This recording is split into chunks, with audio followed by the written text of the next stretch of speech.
Let's talk about a team that's off a bye, that's home this week. That's 5-1 Duke under first-year head coach Manny Diaz. Who would have predicted this? The Blue Devils hosting 1-5 Florida State Friday night, Wallace Wade Stadium. It's a 7:00 kick on ESPN2.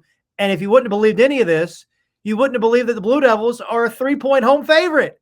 Wild. Yeah, Chris, what you just mentioned there, I have a hard time saying it out loud. Duke is a 3-point favorite over Florida State in the sport of football.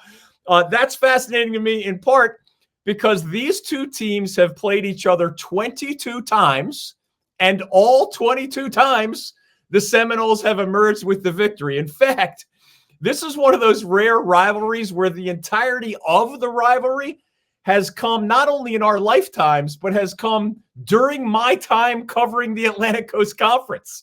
And I've interviewed truly every Duke head football coach in that time, every Florida State head football coach in that time over these 37 years of my career now. The Blue Devils and the Seminoles had never played each other on the gridiron until Florida State joined the ACC in the early 1990s. So I have been on the ACC beat, so to speak, for all 22 of these head-to-head matchups to this point. So I can tell you this from firsthand experience. Not only has FSU won all 22 games, the Seminoles have absolutely dominated the Blue Devils in 21 of those 22 matchups. The only exception, and I mean across more than 3 decades at this point, came in 2017. That year, Coach David Cutcliffe, our old friend, had a bowl-caliber team at Duke.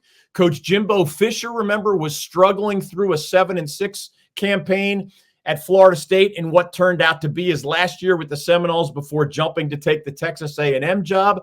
The game was played at Duke's Wallace Wade Stadium. Obviously, the Seminoles still won that matchup. That's how you get to 22-0. But it was a 17-10 nail-biter. Whereas the other 21 Florida State victories in this football rivalry were all by double digits, and I mean more than a dozen of them were by 30 points or more. That's the history here.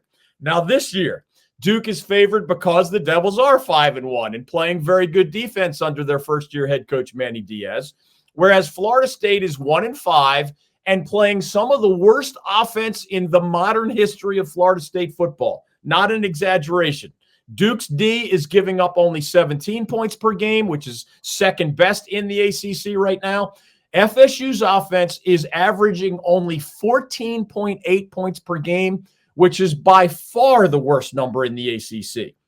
The Seminoles are averaging an absolutely anemic 2.2 yards per rushing attempt and only 58 rushing yards per game.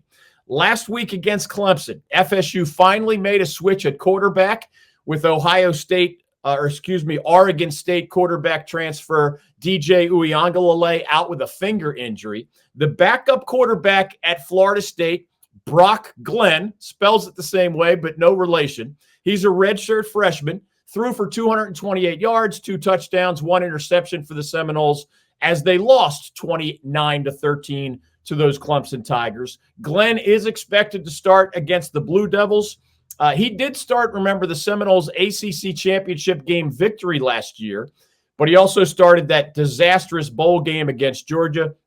So Glenn has certainly been in the spotlight, but he goes from a very difficult task against Clemson's defense last week to another difficult task against Duke's defense this week. The Devils have been an even better team against the pass this year than against the run. But Manny Diaz knows what he's doing on that side of the ball. So some combination of Mike Norvell and his backup QB, Brock Glenn, are going to have to come up with some surprises if they're going to beat the Blue Devils.